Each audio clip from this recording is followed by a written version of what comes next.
సమయం విలువ.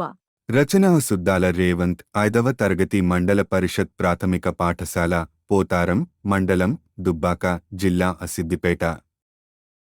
ఒక ఊరిలో రాజు అనే వ్యక్తి ఉన్నాడు. అతనికి 2 కొడుకులు ఉన్నారు. చిన్నోడి పేరు అఖిల్, పెద్దోడి పేరు అనిల్. వారు అమాయకులు.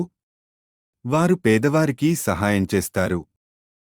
వాళ్ళ ఊరిలో మాంకాలమ్మ జాతర జరిగింది. అనిల్ జాతరలో పుస్తకాలు కొన్నాడు. అఖిల్ ఆట వస్తువులు కొన్నాడు. అఖిల్ ఏ పని చెప్పినా వినడు.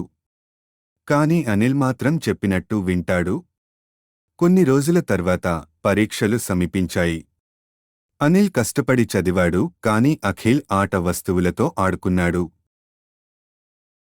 అఖిల్ చదవకపోవడం వల్ల పరీక్షలు బాగా రాయలేకపోయాడు. అనిల్ మంచి మార్కులతో పాసయ్యాడు. అఖిల్ పరీక్షల్లో ఫెయిల్ అయ్యాడు. అఖిల్ తన తప్పును తెలుసుకుని ఆ రోజు నుండి బుద్ధిగా చదువుకోసాగాడు.